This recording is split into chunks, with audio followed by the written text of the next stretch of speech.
प्रभु, वो है मेरे भैया लंकापति दशानन रावण।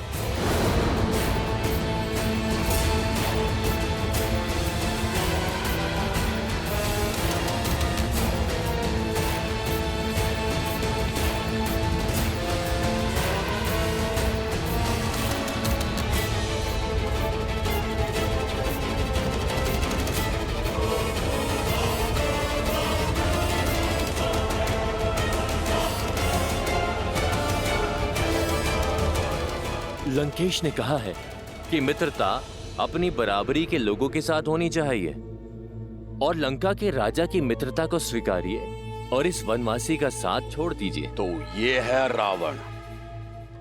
इसने मुझे प्रलोभन दिया ताकि जीवन भर वानर जाति पर कलंक लगे। इस पापी को जीने का कोई अधिकार नहीं है। मित्र रुको।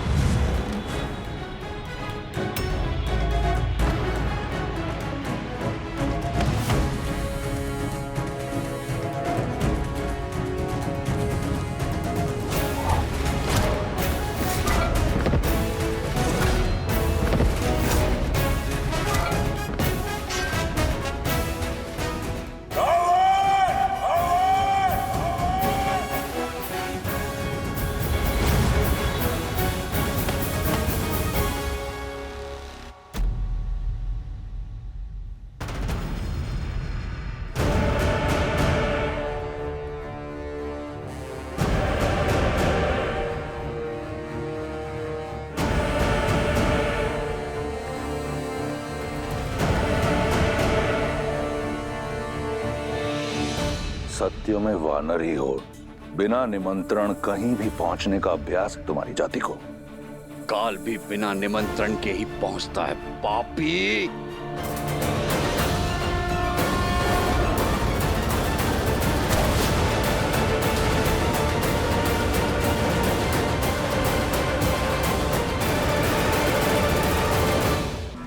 मरण आया प्रहार। सुग्रीव हूं मैं, उस महाबली बाली का भाई जिसने तुम्हें 6 महीने तक अपनी बगल में दबा के रखा हुआ था। मैं तुमसे खेलूंगा नहीं, तेरे घृणित खेल का अंत करूंगा।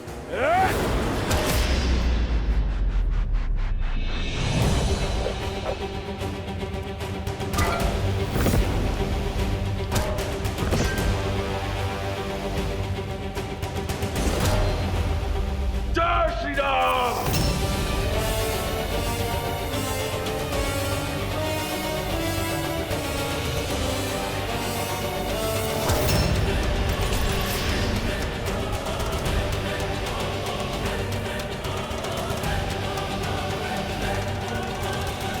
तुमने अपना परिचय दे दिया वानर, अब मेरा परिचय जानो।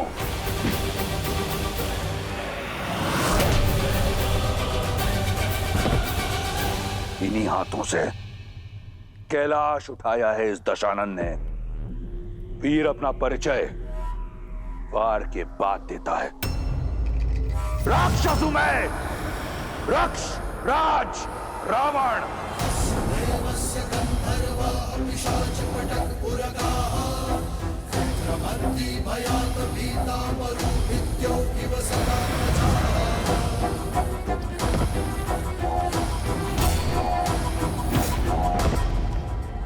तुम भाली के ही भाई हो ना?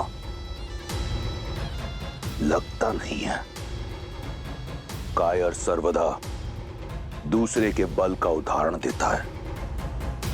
तुम्हारा भाई बाली सच में बली था, सर्वशक्तिशाली था, और तुमने उसे एक तुच्छ वनवासी की पेट चढ़ा दिया, वो भी छल से। कायर हो तुम। अपनी माया से देवी सीता मैया को हरने वाले के मुख से छल की बातें अच्छी नहीं लगती। एक कायर मुझे वीरता का पाठ क्या पढ़ाएगा? बाली और किष्किंधा के साथ मेरी शांति की संधि थी वानर। नए राजा होने के नाते तुम्हें उसका सम्मान रखना चाहिए था।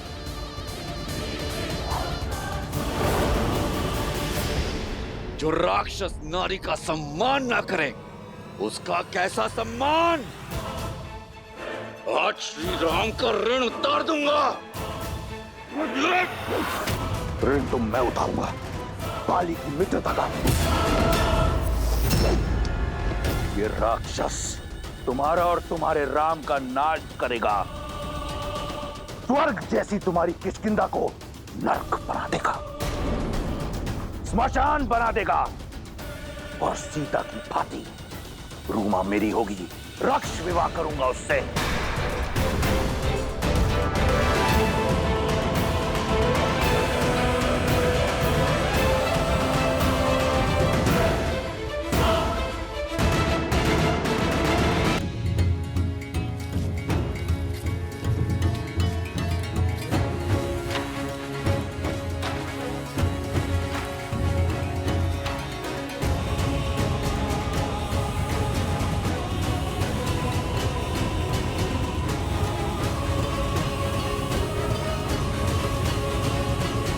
अंततः हम लंका पहुंच गए।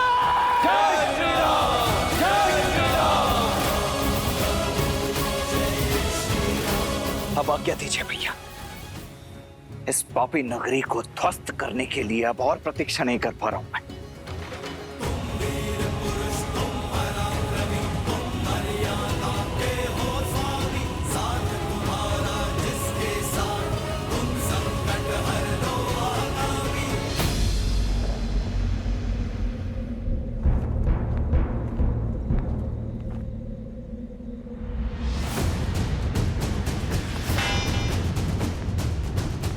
क्या हुआ?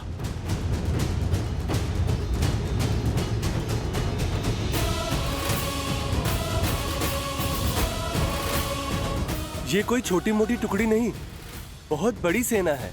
असंभव। 100 योजन पार करके ये कैसे आ गए? अब क्या करें? करना क्या है? महाराज को सूचना देनी होगी।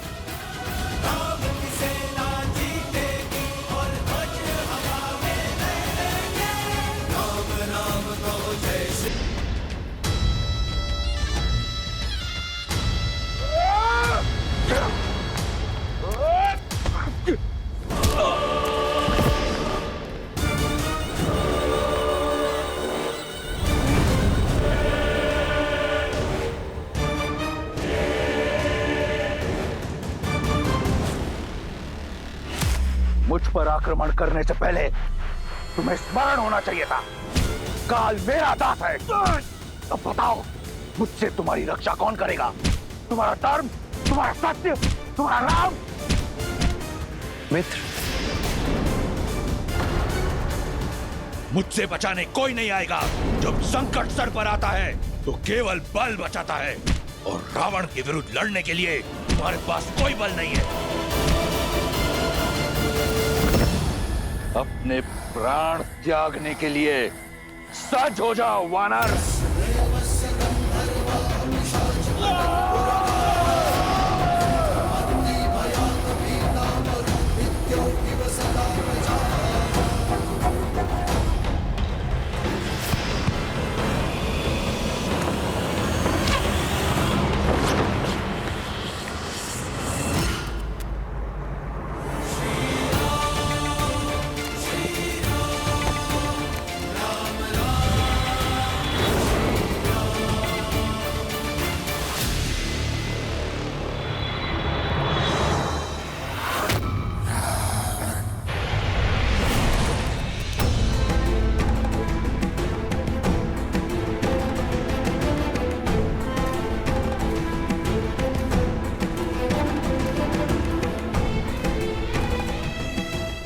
आप एक राजा हैं मित्र, और एक राजा को अति उत्साहित नहीं होना चाहिए।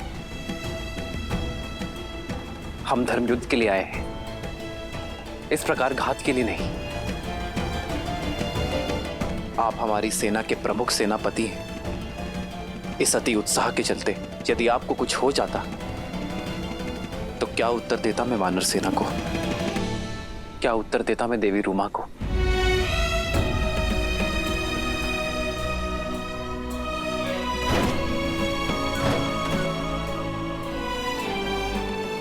मुझसे भूल हो गई प्रभु। आवेश में आकर बहुत बड़ी भूल कर बैठा। आप जिस सेना को लेकर साथ चले, मैं उसी सेना को पीछे छोड़ रावण से अकेला युद्ध करने चला गया। क्षमा कर। उठो मित्र।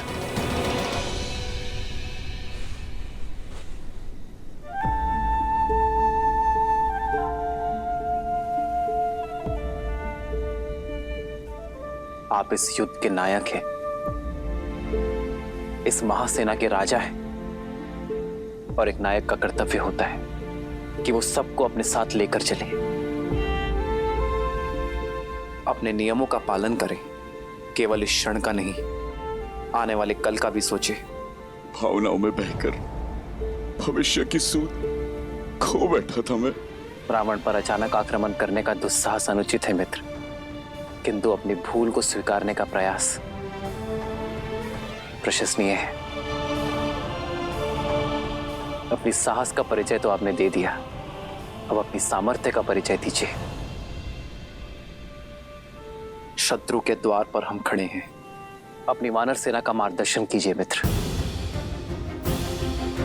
उनके लिए एक उदाहरण सिद्ध कीजिए और इस युद्ध में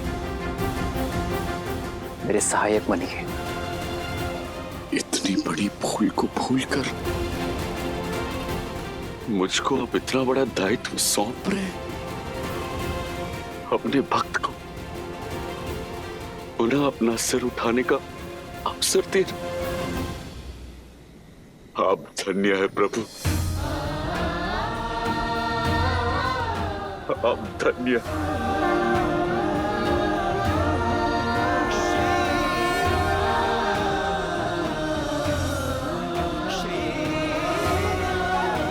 जय श्री राम। जय श्री राम। जय श्री राम। जय श्री राम।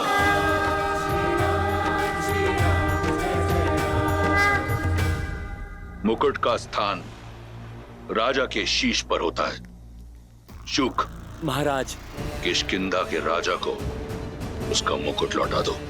कोई संदेश महाराज? प्रहार के उपरांत ना कोई संधि ना संदेश। हाँ, सुग्रीव नाम था उसका, दशानन पर भारी पड़ गया था। पूरी लंका चिंतित है। समय है कि लंका चिंता ना करें, चिंतन करें।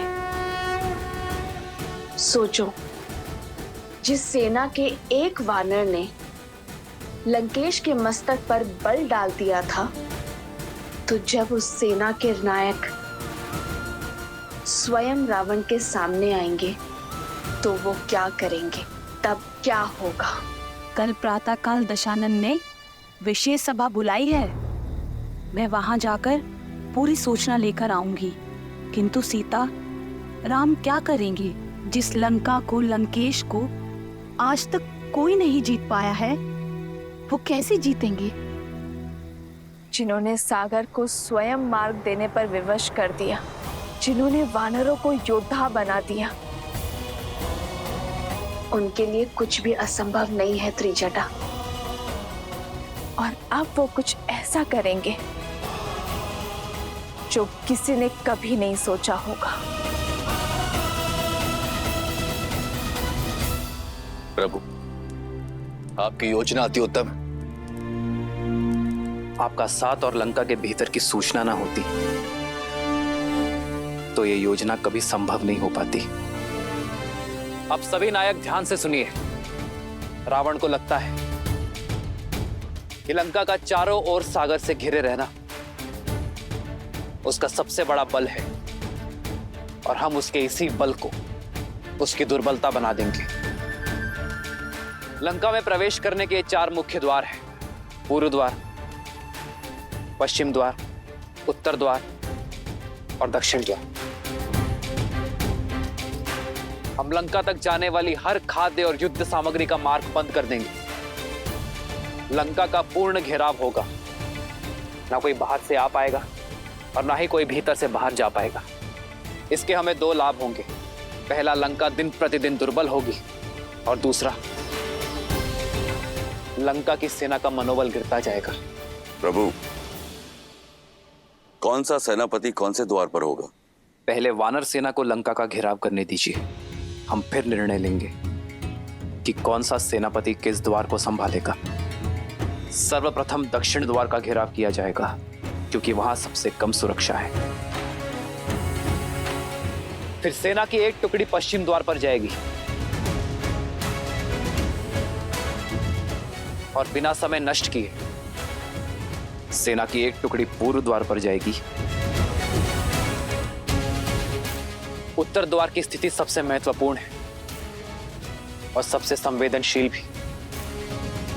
यदि वहां से वार हुआ तो हमारी सेना और शिविर दोनों आहत होंगे। इसलिए इसका पहरा सबसे अधिक होना चाहिए। वहां मैं अपना सबसे सर्वश्रेष्ठ नायक भेजूंगा। हम लंका का घेराव करके निश्चिंत नहीं हो सकते। हमारा यह दाव देखकर रावण और उसकी सेना चुप नहीं बैठेगी। इसलिए हमें हर अनिष्ट के लिए सज्ज रहना होगा।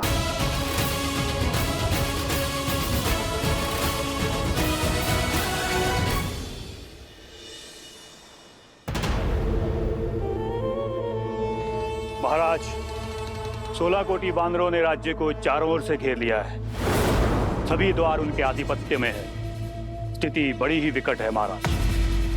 मार्गदर्शन कीजिए कि इस स्थिति से कैसे निपटा जाए। स्थिति बिल्कुल सामान्य है प्रहस्त, और मार्ग सरल। हमें राम का वध करना है। इस संसार के समक्ष एक उदाहरण प्रस्तुत करना है रावण के बल का। उसकी सेना का संहार कुछ इस प्रकार भयावह होना चाहिए कि यह संपूर्ण संसार राक्षस नाम से थर थर कांपे। आने वाले सहस्त्रों वर्ष तक लंका पर आक्रमण करने का साहस किसी में ना हो। सिद्ध करना है हमें कि महादेव के इस भक्त लंकेश दशानन रावण के समक्ष कोई टिक नहीं सकता। फिर चाहे वो नर हो या स्वयं नारायण।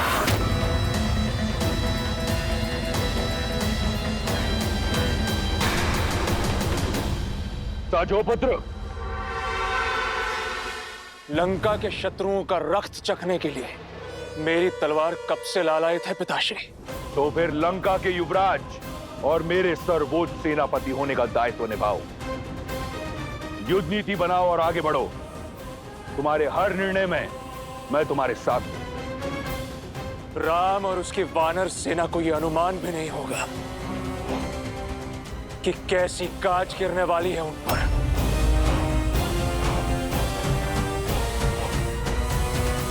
अब विलंब कैसा भैया? चलिए इस लंका पर आक्रमण करते हैं।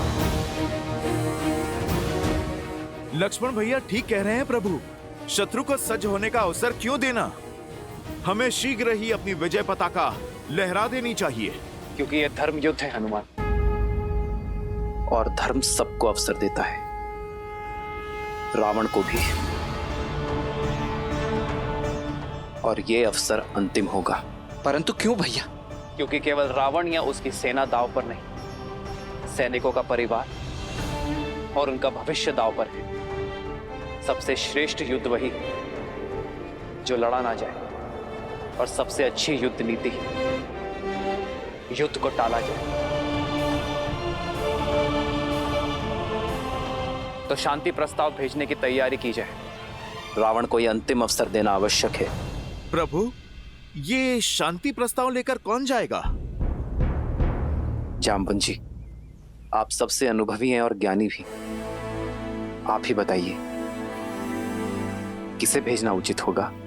प्रभु, लक्ष्मण जी के क्रोध से हम सब परिचित हैं। वहां राक्षसों ने कुछ भी ऊंच नीच कर दी और लक्ष्मण जी अपना धैर्य खो बैठे तो आपका मंतव्य असफल हो जाएगा। और हनुमान तो पहले ही लंका के भक्षक और लंकेश के शत्रु बन चुके हैं। उन्हें भेजना अवसर नहीं, चुनौती का संदेश देना होगा। और वानर राज सुग्रीव ने कल जो किया, उसके पश्चात रावण और उनके बीच वार्ता का कोई स्थान शेष नहीं बचा है। नल और नील सेतु बनाने में चतुरता रखते हैं, किंतु वाद कला में उतने प्रवीण नहीं। हमें कोई ऐसा चाहिए जो न्याय प्रिय हो और शांति प्रिय भी, जो शक्तिमान हो और बुद्धिमान भी, जिसके पास वाक चातुर्य हो और बाहुबल भी, जो व्यवहार में संतुलित हो, जो एक राजा से बात करने के योग्य पद पर हो, भावी राजा।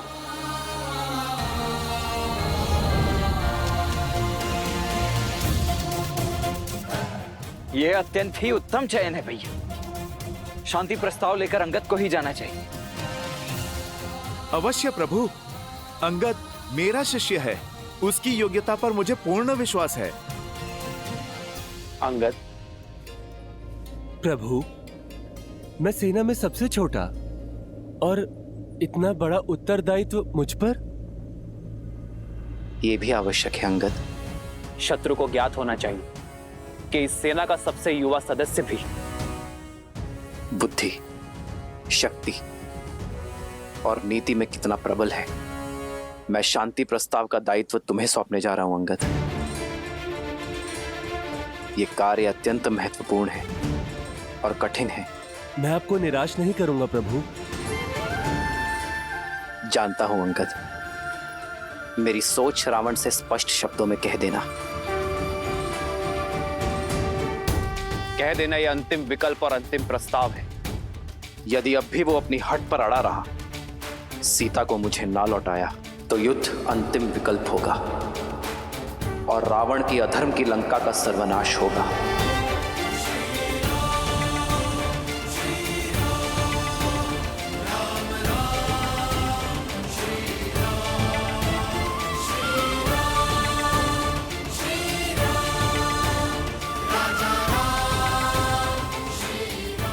जाओ अंगद।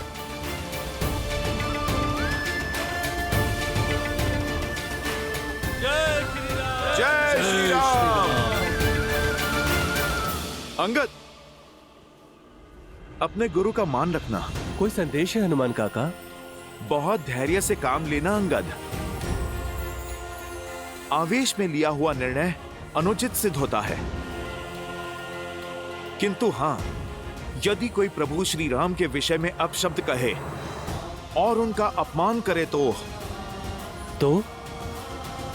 स्मरण रखना, तुम शिष्य किसके हो।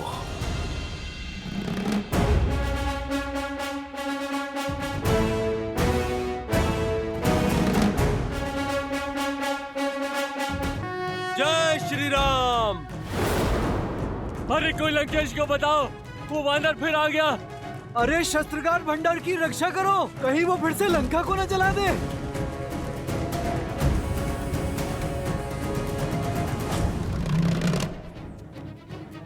योद्धा नहीं, दूत आया है।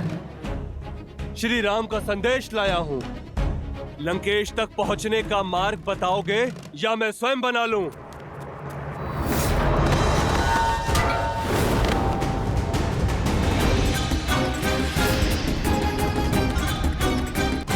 अरे वो पुनः लौट आया।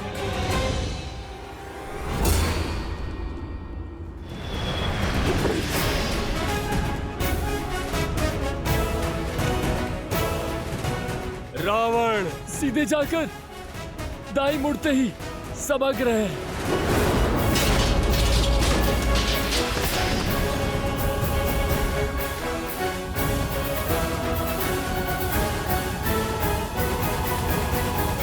करने दो रावण को युद्ध की तैयारी।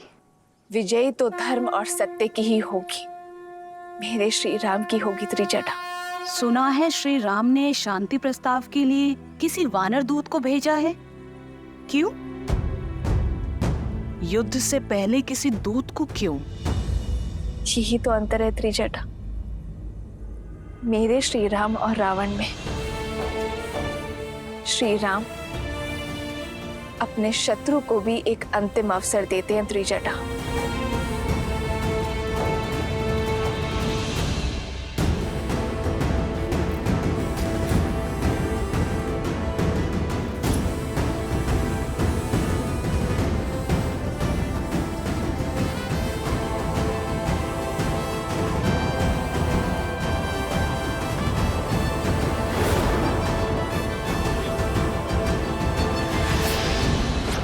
अरे अरे, बैठे रहिए, मैं तो केवल श्री राम का दूत हूं। हाँ, जब प्रभु श्री राम आएंगे तो उनके सम्मान में खड़े होइएगा। बिना अनुमति लंकेश की सभा में आने वाले कौन हो तुम? लगता है आपकी श्रवण शक्ति मंद है भद्र। मैं रामदूत हूं और मुझे कहीं जाने के लिए केवल श्री राम की आज्ञा चाहिए, किसी की अनुमति नहीं।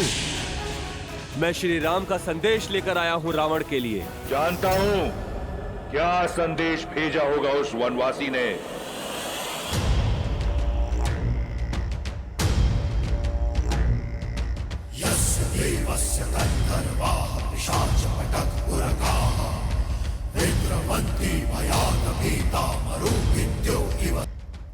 संधि का निमंत्रण भेजा है।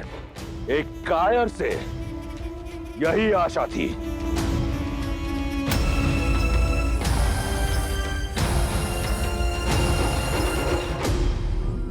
और देखो, भेजा भी तो किसे? एक तो वानर, उस पर बालक। प्रतिनिधि प्रतीक होता है भेजने वाले के व्यक्तित्व का। श्री राम के व्यक्तित्व की तो बात ना ही करो दशानन, तुम्हारी सोच से परे है वो। और रही बात प्रतिनिधि की, तो श्री राम ने मुझे यहाँ भेजकर ये सिद्ध कर दिया कि उनकी सेना का सबसे अल्प आयु बालक भी उनका कार्य सिद्ध करने में सक्षम है। और जहां तक बात रही वानर होने की, तो ये वानर उन महाराज बाली का पुत्र है जिन्होंने 6 माह तक तुम्हारा योग्य सत्कार किया था। स्मरण तो है ना? रावण से उपहास। बालक, यदि मैं चाहूं तो इसी क्षण तुम्हारे प्राण हर सकता हूं, परंतु मैं ऐसा करूंगा नहीं, क्योंकि तुम मेरे मित्र बाली के पुत्र हो, मेरे पुत्र समान। और मित्रों में युद्ध शोभा नहीं देता। कितनी लज्जाजनक बात है कि किष्किंधा का युवराज, किष्किंधा का भावी महाराज एक वनवासी के चरणों का दास बना बैठा है। उस वनवासी के जिसने तुम्हारे पिता की हत्या छल से की। ऐसा तुच्छ कार्य तुम्हें शोभा नहीं देता। तुच्छ तो तुम अपने व्यवहार को सिद्ध कर रहे हो दशानन। किष्किंधा के युवराज को, श्री राम के दूत को अपनी सभा में विराजने का उचित स्थान ना देकर, और मुझे उचित स्थान ना देने का अर्थ है कि तुम मेरे प्रभु श्री राम का अपमान कर रहे हो, और ये मैं नहीं सह सकता। इसलिए पहले मुझे अपनी सभा में उचित स्थान दो, फिर मैं श्री राम का संदेश दूंगा। यदि तुम यहाँ बाली पुत्र अंगद बनकर आते तो तुम्हें स्थान अवश्य मिलता, परंतु तुम यहाँ उस वनवासी के दूत बनकर आए हो जिसके लिए उसके राज्य में कोई स्थान नहीं था, जो दर दर भटक रहा है। उस वनवासी और उसके मरकट दूत के लिए मेरी लंका में कोई स्थान नहीं है।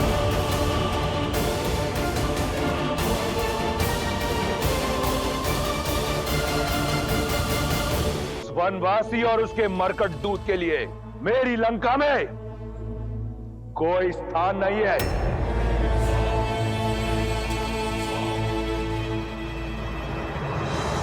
बहुत धैर्य से काम लेना अंगद। आवेश में लिया हुआ निर्णय अनुचित सिद्ध होता है।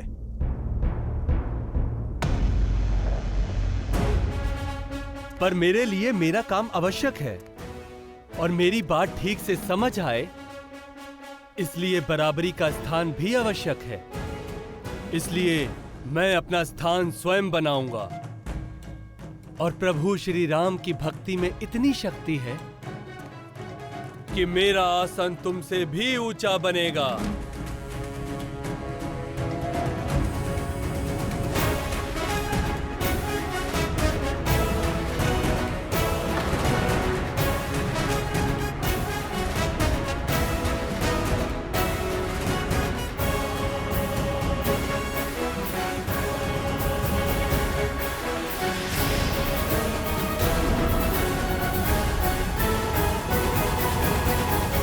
जय श्री राम।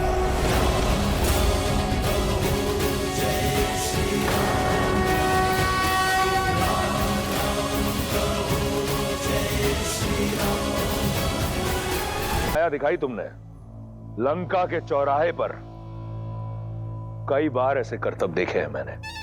क्या लगा तुम्हारे राम को मुट्ठी भर वानरों सहित सागर पर सेतु बांध लेगा तो इस संसार में उसकी जय जयकार होगी? सागर तो पंछी भी लांग लेता है, परंतु मैं वो दशानन हूं जिसे स्वर्गलोक तक जाने के लिए भी किसी सेतु की आवश्यकता नहीं होती। अपने पिता की भांति वीर जान पड़ते हो। तुम्हें संदेश देने की नहीं, मेरा उपदेश सुनने की आवश्यकता है। जिस वनवासी ने तुम्हारे पिता को छल से मारा, जाओ मार दो उस वनवासी को और बन जाओ किष्किंधा नरेश। मैं वचन देता हूं किष्किंधा को सर्वदा अपनी छत्र छाया में रखूंगा। जाओ वीरों की भांति अपने पिता की हत्या का प्रतिशोध लो।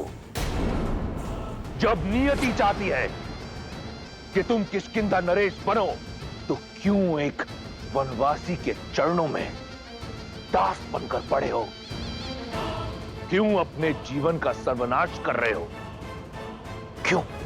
जिन पिता की तुम बात कर रहे हो ना, उन्होंने भी अपने अंतिम समय में श्री राम की शरण ली थी और उन्हीं का अंतिम उपदेश था कि मैं हमेशा श्री राम की सेवा में रहूं। उन्हें अपने भूल का आभास होने में विलंब हुआ, पर तुम मेरे पिता के मित्र हो इसीलिए समझाता हूं, तुम विलंब ना करो, अन्यथा पछताने के लिए उतना समय भी नहीं मिलेगा जितना मेरे पिता को मिला। मौन रहो वानर। जिसका तुम गुणगान कर रहे हो, कायर है वो, कायर जो अपनी पत्नी का अपहरण करने वाले को बार बार शांति का प्रस्ताव भेजे। उस कायर का संदेश लाए हो तुम। जिस दया को कायरता का नाम दे रहे हो ना, वो श्री राम की सबसे बड़ी शक्ति है। केवल एक क्षण में तुम्हारे पूरे राक्षस कुल का शीश धड़ से विच्छेद करने का बल है उनके पास। इसीलिए संधि प्रस्ताव भेजने का साहस दिखाया। उन्हें तुम्हारे मूर्खता की चिंता नहीं, चिंता तो तुम्हारे इन भोले लंका वासियों की है, जो तुम्हारे कारण युद्ध में ऐसे पिसेंगे जैसे गेहूं के साथ घुन पिसता है। प्रभु श्री राम की सोच तुम्हारे सामने रखता हूं, ध्यान पूर्वक उनका संदेश सुनो। रावण से कह देना अंगद कि सबसे श्रेष्ठ युद्ध वही जो लड़ा ना जाए। युद्ध के यज्ञ में केवल प्रजा का सुख और भविष्य जलता है। युद्ध कोई भी जीते, हारती केवल प्रजा है। जो युद्ध जीतता है वो राज्य पाता है और जो हारता है वो वीरगति। किंतु दुर्गति उन बालकों की होती है जो अपने पिता खो देते हैं। दुर्गति उन माताओं की होती है जिनकी गोद सूनी हो जाती है। दुर्गति उन स्त्रियों की होती है जो अपने माथे का सिंदूर खो देती है, युद्ध के पलों का दंड संसार युगों युगों तक भुगतता है, और रावण की भूल का दंड समस्त लंका भुगतेगी। इसलिए यह कह देना अंगद कि अंतिम अवसर है तुम्हारे पास। सम्मान सहित सीता को लौटा दो, क्षमा मांगकर संधि कर लो, और अधर्म का पद सदा सदा के लिए छोड़ दो, अन्यथा तुम्हारे कुल को काल से कोई नहीं बचा पाएगा। लंका का सर्वनाश होगा, केवल सर्वनाश।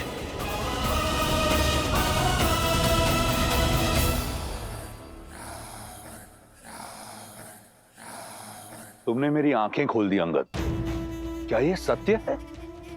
यदि मैंने सीता को लौटा दिया तो राम मुझे क्षमा कर मेरा मित्र बन जाएगा?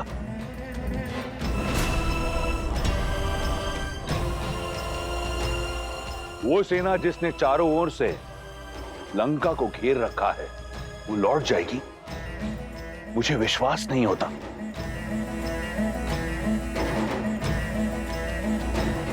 जिनका नाम संपूर्ण संसार जपता है, जिनकी आराधना में तीनों लोक लीन है, उनकी बात पर संदेह करना मूर्खता है।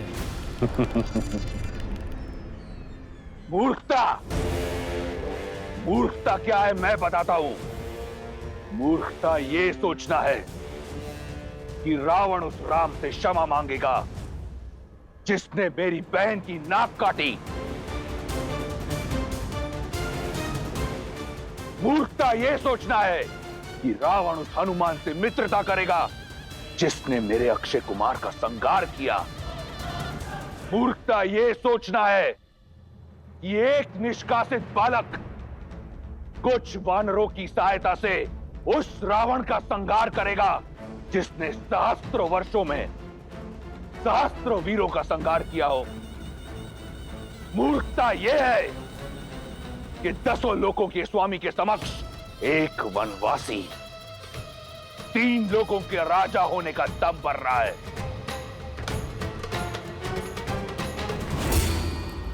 अब ध्यान से सुनना, कह देना उस ढोंगी पाखंडी वनवासी से कि मैं उसे ऐसी मृत्यु दूंगा कि स्वयं काल भी भयभीत हो जाएगा। और रही सीता की बात, तो कह देना उस वनवासी से कि भूल जाए अपनी पत्नी को। जिस प्रकार अपने राज्य से निकाला गया, उसी प्रकार सीता के जीवन से निकल जाए, क्योंकि अब सीता के साथ राम का नहीं, रावण का नाम लिया जाएगा। रावण का। सावधान रावण, अब एक और शब्द नहीं। संदेश लेकर आया था महाज्ञानी रावण के लिए, परंतु उत्तर दिया इस दंभी राक्षस ने। दूत हूं इसलिए तुम्हारा मान रखा, परंतु इसका अर्थ यह नहीं है कि मैं अपने प्रभु श्री राम का अपमान सह लूंगा। तुम अपनी और लंका की नियति के लिए स्वयं उत्तरदायी होगे रावण। तुम्हारे और तुम्हारे कुल का अंत निकट है। सहस्त्रों वर्ष से ये धमकी सुनते आ रहा हूं मैं। राक्षस पुकारा ना तुमने मुझे, अब बताऊंगा तुम्हें कि राक्षस वानर के साथ करते क्या है। राक्षसों, काट दो इस उद्दंडी वानर का शीश और प्रस्तुत करो मेरे चरणों में। बल तो मैं दिखाऊंगा तुम्हें श्री राम की भक्ति का। जय श्री राम।